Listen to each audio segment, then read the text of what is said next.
Hello, everybody, and thank you so much for giving us your time and spending some time with us and watching another episode of Interviews with Entrepreneurs in South Africa. Today, I'm very excited to be introducing you to Attie van Buuren. Attie, please will you tell us a little bit more about your business and how you started it and why you started it? Thank you so much, Melanie. What a privilege to be here, and so nice meeting you. I've never really seen myself as an entrepreneur, but saying that is that I have a business, and the business is called Outside In Coaching, OIC. And what I do is I coach individuals and small businesses into shifting culture, because on another part of my business, I'm also a facilitator. So I facilitate trainings for the Ubuntu Community Trust. And what we do there is we train individuals in the coaching modality so that they can go out and treat the world of addiction. So the real why behind it is that we would like to cure the world of addiction. So what I do in my personal business also kind of aligns with the values of the corporate NGO that we use to train coaches. And what it is that sometimes I find myself in this culture where complaining and blaming and justifying and, lying and selfishness kind of gets a grip of me in life. And then I need to shift that culture into a different thing. And in our work, we call it the culture of recovery. And how do I shift an individual and small businesses from the culture of addiction into the culture of recovery? Using the coaching technology, the coaching modality to kind of get people to empower themselves to take that responsibility. Really, my why is I love to see the underdog doing something great. What really gets me kind of fired up is when I see people achieving, not above the ability, but when people put themselves out there and start achieving things. So I love helping small businesses. I love helping individuals to kind of just transform from that, this is about me, to I've got more than enough internal resources, what can I do with it? So the name Outside In basically is, how do we stop focusing on the external stuff and move it internal? Because there's a lot of things that I can do externally. I can recycle and I can give money to the poor and I can live a healthy life. But there's internal things that still might be judgy, complainy, maybe stuck. So how do I change the internal stuff? Then the external stuff will naturally start flowing. So hopefully when someone has coaching with me, the slogan will be, oh, I see, for Outside In Coaching. Okay, It's not about, it's not about what's happening on the outside. It's how's my reaction on the inside. So the real passion for me behind it is to really see people set free, empowered, to kind of manifest and start living the life of their dreams. Because I really believe, and this is how when I interact with others, is I really believe that every person has the capacity to live the life of their dreams and to unlock the nuggets of gold that God has placed inside of them. And the coaching fits so well for me because, there is that little space around me where people can't see. So I can't see your thoughts, you can't see my thoughts. And we really rely on one another to be authentic and kind of share openly so that we can learn about each other. And in the coaching, it's like, I don't know where you want to go, but I'm willing to stand in the fire with you for long enough so that you can see that you can go there. And what is it that's really placed in your heart that's going to get you stirred up and fired up to go out there and produce the work that you know you're capable of. So the Outside In Coaching really fits for me, and I've been really privileged to work with so many individuals, and above me, I've been working with coaches that have got so much experience and mentorship from their side. And there specifically where I've learned a couple of the words is radical honesty. I learned from my coach and her husband. Is how do I start taking responsibility for what's on the inside? Instead of saying, the country's looking like this, that's why I'm negative and I don't want to live here and I want to leave. It's like, I'm feeling a certain way, but how do I take responsibility for where I'm at? instead of trying to justify and blame them and complain and push things outwardly. It's really like it's the internal process. And how do we empower each other to be courageous enough to put myself out there, knowing that I'm going to risk rejection?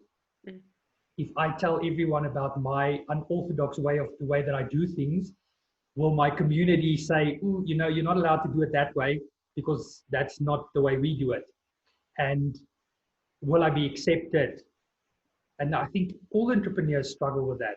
You know, when you're starting out and you're like in this starting phase, can I really stick to my authentic way of doing things, or am I just going to jump on the bandwagon of everyone else and do what they do? So my real belief is that if I stick with my authentic way of doing things, it will take longer, but it will yield the fruit in the future that is saying, this is a unique brand. This is a unique way of doing things. It's not the same bandwagon as everyone else that's doing kind of the same work that I am. I love that. And you know, when you started speaking about blaming and complaining, I just kept thinking, wow, you've got a lot of work to do, Guy. Yeah. So the one that I didn't throw in there that just came to my mind was gossip. Oh, yes. Yeah. Yes. It's so much easier to talk about other people than to talk about me. Because then I actually have to tell you what I'm scared of, what my fears are with what's going on around me, and how I see myself showing up, what I'm lacking, and what am I supposed to be bringing with my gifts that I'm not. Yeah.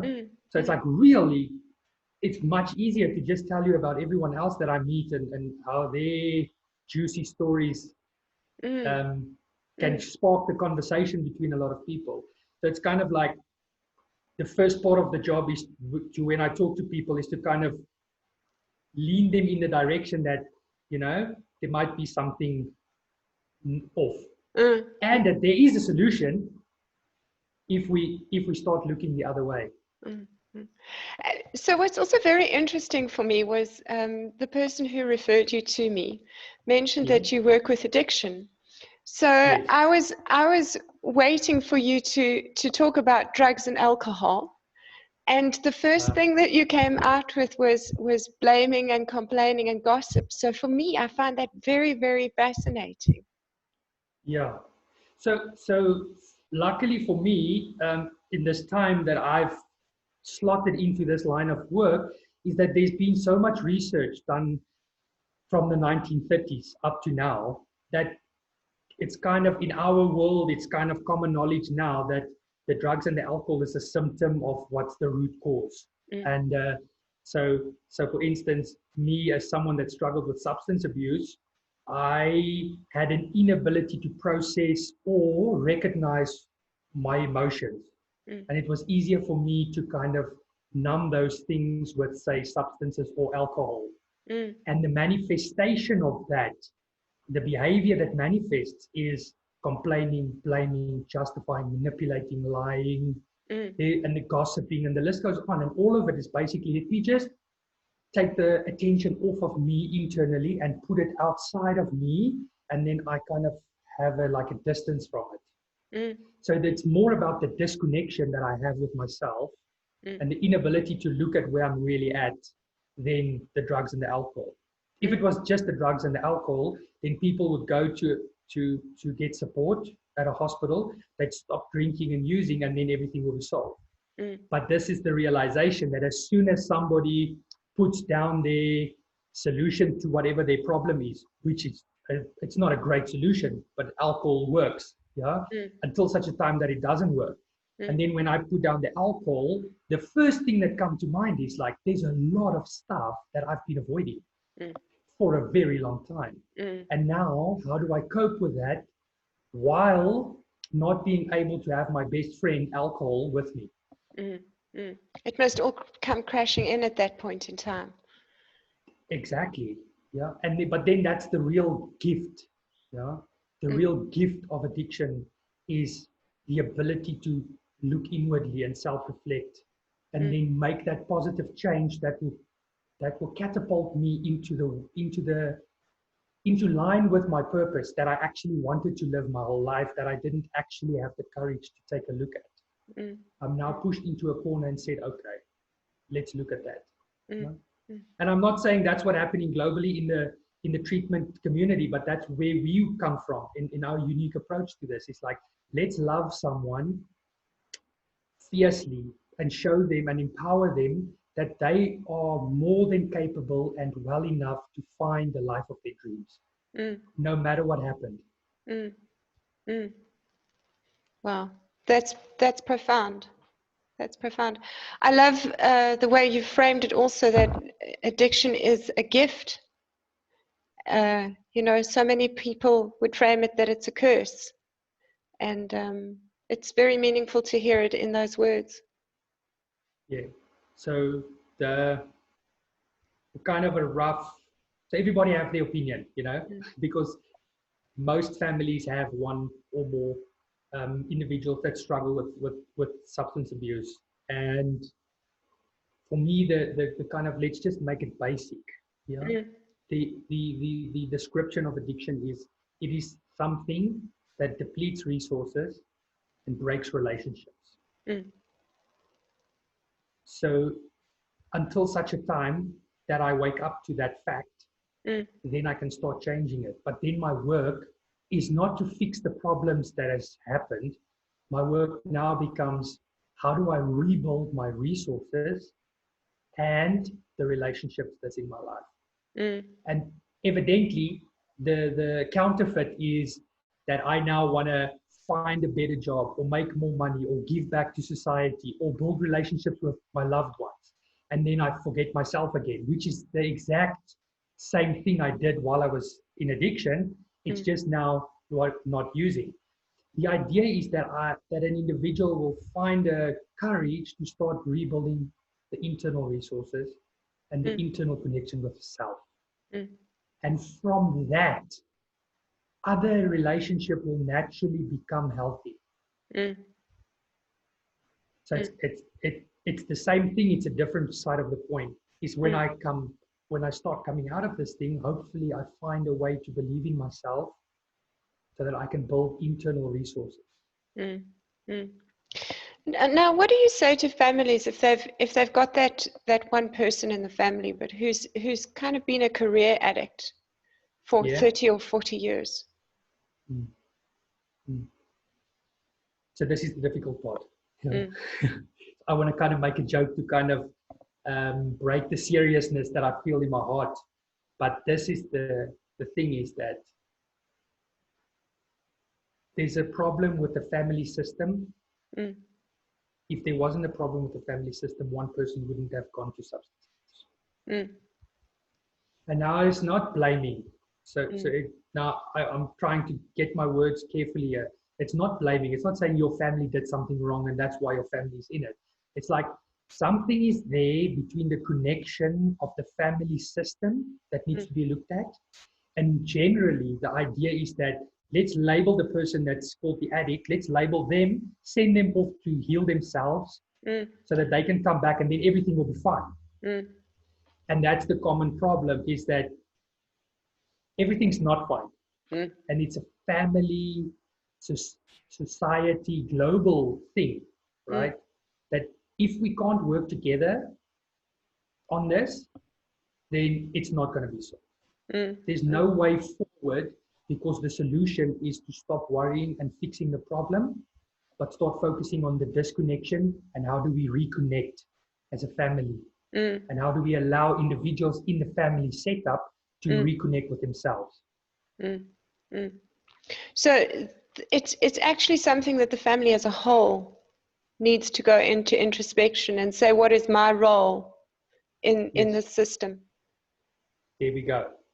And very hard. But I have seen in the last year, maybe a year and a half, I've really seen families in Johannesburg where I work, I've seen families step up and say, I want to support. I want to be a part of the process. I understand that it's not just one individual in the family that has the problem. I understand that we can work together and solve this. So, you know, that's because in this whole thing is the how is being honest, open-minded, and willing. Mm, mm. And if the whole family can do that, mm, everybody has a better chance. mm. I'm sure that's not such an easy thing, though, to kind of orchestrate or engineer, especially if it's a big family and everybody's doing their own thing. Yeah. Yeah. And that's where the gift comes in. Mm. The gift is that the person that is suffering and causing more suffering to everyone else is actually pointing out that we can connect in a deeper level that we are not doing at the moment. That's an amazing way of looking at it. Yeah. It's given me some insights for my own family. Thank you. So what's given you the heart to work with specifically this kind of behavior? Yeah. So I've struggled a long life of substance abuse and various kind of traumas through my childhood and my life. So when I was introduced to the world of recovery, when I went to a facility myself, and then afterwards being able to study the coaching modality in specifically the recovery field, I immediately felt a kind of magnetic pull towards the way this is being done. One, because it's unique, and it's not everybody in the world that follows this kind of a way when it comes to substance abuse treatment. And the second one was that it fits so well with me because I'm a fixer. I wanna fix and rescue people. And the immediate thing I learned from the coaching was that you don't have to fix people. People can do what they need to do for themselves. You can support them and love them and empower them and encourage them so that they can stand up and reclaim their own power. Me fixing them is just telling them that they can't do it. Let me just do it for them. And I feel that kind of pushes people down. So the real upliftment is like, I'm going to love you enough until you find your own answer. I'm not going to try and force you to do things the way I've done it because it might not work for you. And so I've got a spiritual connection and I love spending time with myself. And what I got in the initial stages was, if I know that I've been forgiven much, I will love much. For me, it was like a universal law. It's like that is something that's set in stone. It's not something that you can see or do. It's something that you will feel internally. And I love people so much that I would allow them to struggle through what they need to struggle so that they can empower themselves. And I immediately was just drawn to this work, and I'm naturally good at it, which helps. You know, I've always been a little bit of a nomad, like jumping between careers and not sure where I fit in.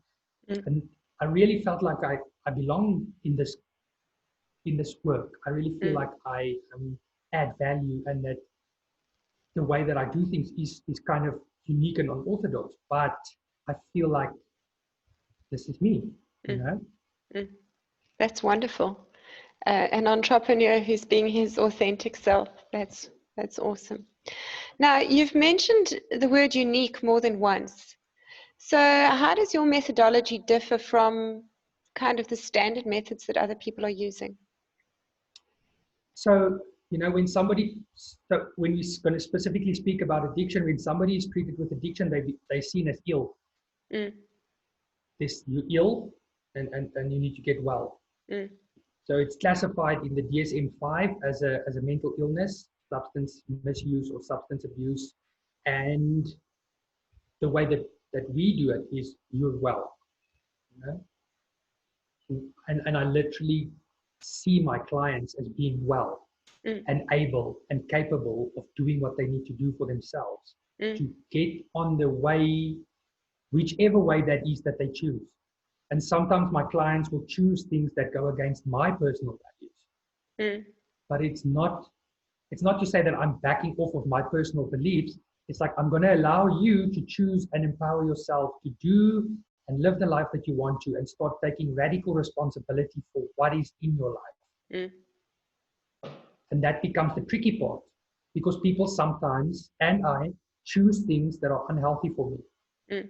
But I would hopefully learn from it. I'll learn quickly from it and start seeing that I'm empowered to do and create the life that I want. Mm. Mm. So where in the coaching we do, there's no agenda. Mm. So it's really a free-flowing conversation. And if you come to see me, it's interesting that you said in the beginning, I never talked about drugs and alcohol. When somebody comes to see me, they don't necessarily want to talk about drugs and alcohol. Mm. They want to talk about something else. And something that has come up a lot is that people come and see me and say, this is affecting my business. How do I solve my business problems while I'm having this other side issue? Mm.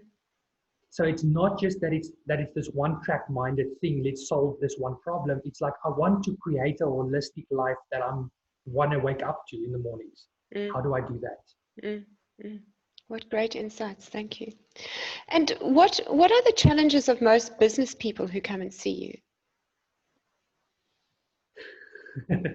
So in that field, the challenges of most of it is how's the culture of my workers. Mm. The first thing, yeah, it kind of sends a message, you know, to me as a business owner when I look at the culture of my workers. Mm. It does send a message. It's like, what is our culture like, and what are we kind of producing that goes, and not our product, is when my people show up, how do they show up in their lives and in community at large wearing my brand? So that's the one thing. The other thing is, how's my own personal culture? Mm. And if I'm struggling with a couple of these other side things like alcohol or substance abuse, how is that impacting me showing up in my role as the authentic owner, sending a message of my purpose out in the community? Mm. Mm. So business owners are actually held to pretty high standards because everything trickles down from the top. Yeah. And so you see, this is my thing, is that people, and authenticity is a word that's been used broadly by most of the global speakers, and everybody gets it, and it's such a nice word. But I have a second part to that. So I'm authentic and I'm real and I speak my truth. And then that goes out to my, let's say, my staff, if I'm a business owner. What I'm hoping for is not that they hear what I have to say. I'm hoping that they feel comfortable enough to give me the authentic feedback. Ah. If I don't get the authentic feedback, all the decisions I make from here is fake. It's not real. So can I create a culture where it's actually okay for the workers to give authentic feedback so that I actually get the authentic feedback? Otherwise, if everybody just says, no, we're fine, we love you, everything's great, I go out there and I live that life. But meantime, the huge culture is gossip and complaining and kind of, you know. And how do I then know? I don't know. I'm really reliant on everyone else to also be authentic. That's a very interesting reflection. Thank you. Thank you. We kind of view it in a linear way, top-down alignment, but you're actually saying that it's an interaction where your authenticity gives them the opportunity and the space to be authentic as well. Yes. So some of the mentors that I work with talk about servant leadership, leading from the bottom up, and I guess that's kind of the idea that I get.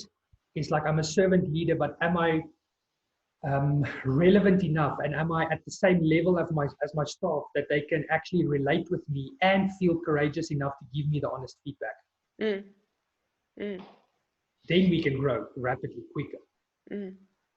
That's a very, very interesting kind of model that you're describing there. It's very different from the triangular top-down one that we've all had schooled into us. Yeah. And see, that's the culture. The culture is, I need to get to the top. Therefore, I am allowed to do certain things that goes against my moral compass because I'm going to the top. And that's the kind of thing that needs to change. Is like, in essence, it's the culture of addiction, because I'm manipulating, I'm lying, I'm doing all the things that goes against my personal values. How do I shift that? in a way that I feel safe enough to be honest and authentic. Mm. And it's not an easy task. Obviously, it's not an easy task. Otherwise, all companies would have already been doing it. Mm. But there is a call worldwide now for people to start looking inwardly, because whether I want to believe it or not, it's happening. Whether I'm aware of it or not, it's happening, and it's happening everywhere. Mm. Mm. And I need to take responsibility for my part of it. Mm. Mm. So I know I've got that little voice inside that sometimes niggles at me. Are you suggesting that we actually start listening to that little voice and not squash it every time it raises its head? Yeah, and I'm happy that you brought it, because the feminine has a better ability to kind of listen to that. And even globally, we accept it like that. We say women have a sixth sense. You know? But it's that, that feminine side of me as a man, how can I kind of learn how to navigate myself through what I'm feeling so that I can be courageous enough to actually say it out loud? And how do I get to listen to that inner voice? Mm. Mm. Mm. I know that growing up, I was always told to quieten that voice down. It was squashed. Oh, wow. It's taken me like decades in my adult life and a lot of coaching to actually learn to trust that voice, because as a child I was told not here. So I think that a lot of people from a very young age are not taught to listen to that voice. Yeah, I'll agree with that. And the second part is that most people growing up don't learn how to actually express and process emotions. That only happens later in life. Mm, mm, mm. Children should be seen and not heard. Yeah.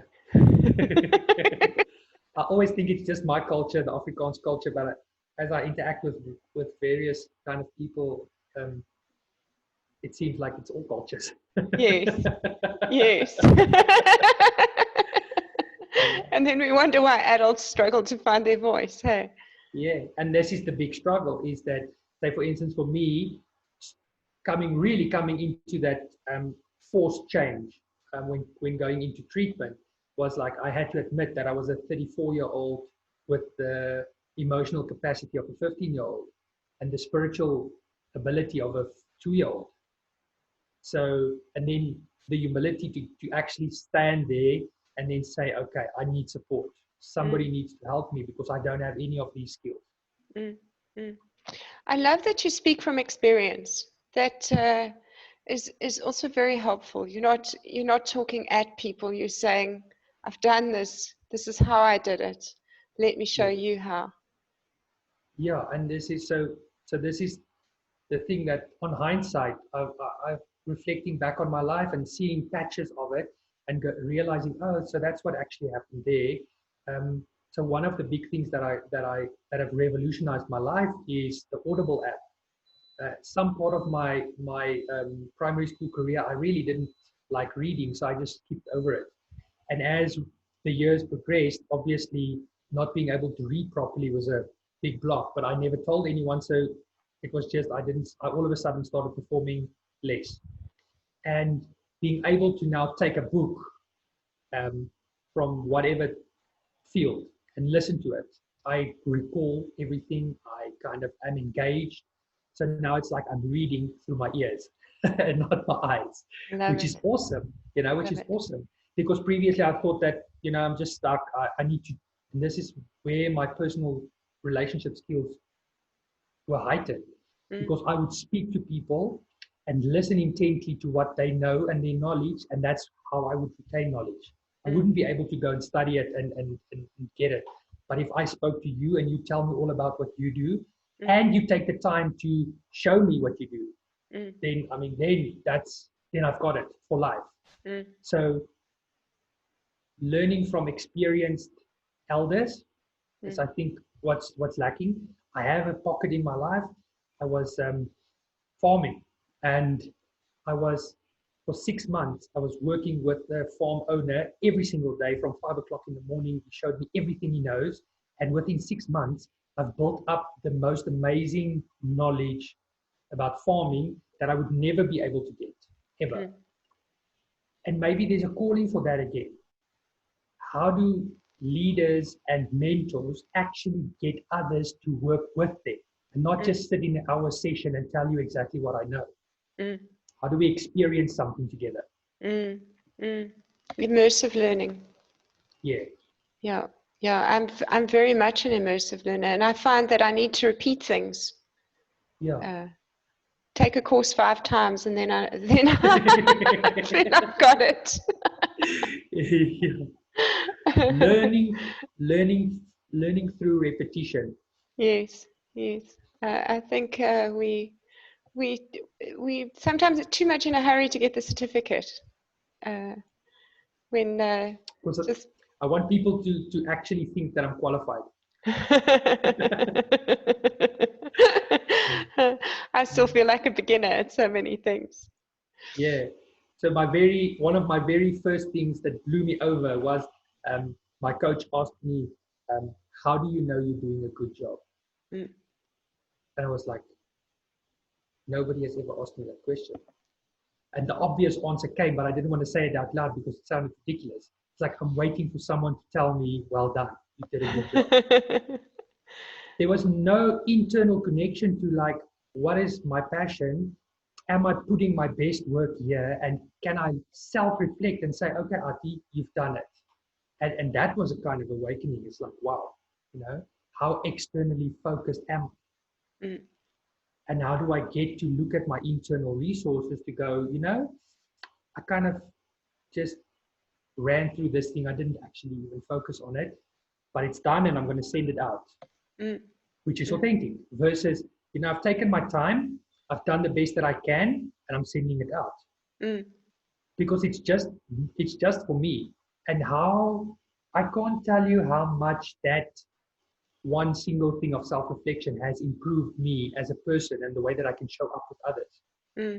It's just kind of wiped away some of the shame that I've been carrying for years. It's like, I know who I am, I know what I do, and I'm not ashamed to show that. And if we can get people and societies to move in that direction, imagine the big change in the world we can see. It's amazing. You've got some really great insights. Thank you. So what do you enjoy the most about your job? What do I enjoy the most about my job? What do I enjoy the most about my job? I get to learn. Even while I'm with others, and let's say, for instance, they think they're coming to see me because they have something that they want to work on, I learn much more than they do. I learn so much from myself by listening to others and seeing that mirror reflection of, I see myself there, and then I get to ask questions that'll deepen my learning about myself and someone else. And I love working in groups. The group coaching work that we do, it's just kind of amazing how people show up and all of a sudden they find the courage to actually say, this is my life, this is what's going on, this is what I like, this is what I don't like so much. I am willing to sit here and kind of expose myself to be witnessed so that I can grow and do things that I'm passionate about. Seeing people transform is obviously the kind of a game, but really there's a personal gain for me as well in like just reconnecting with myself while connecting with others is I never thought that it would be possible to kind of have this deeper connection with myself and others. That's beautiful. That's beautiful. So I see that we're getting near the end of our time. If people would like to connect with you and come for some coaching sessions with you, how can they reach you? So for this purpose, like we discussed, I would just put out my email address, outsideinchange@gmail.com, and then people can just reach me like that. So that's outsideinchange@gmail.com. Yes. Okay. Yeah. Awesome.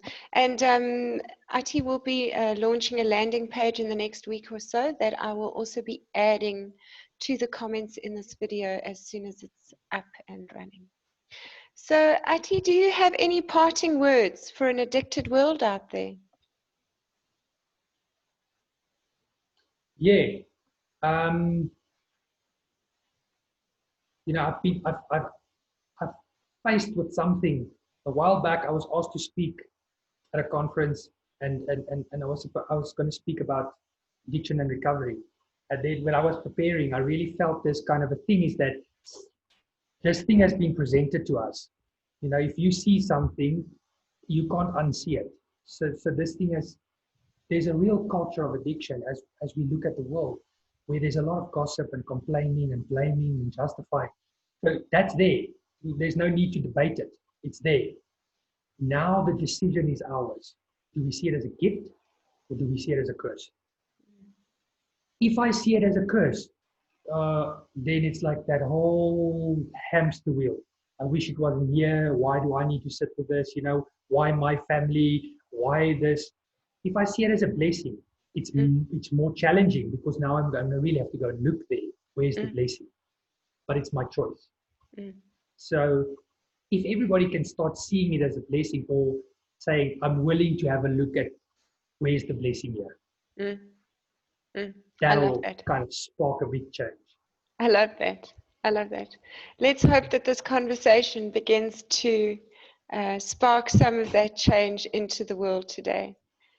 Thank you so much for giving of your time to do this. Thank you for the opportunity. Yeah, sure. It was an amazing interview. Thank you for adding value. Thank you.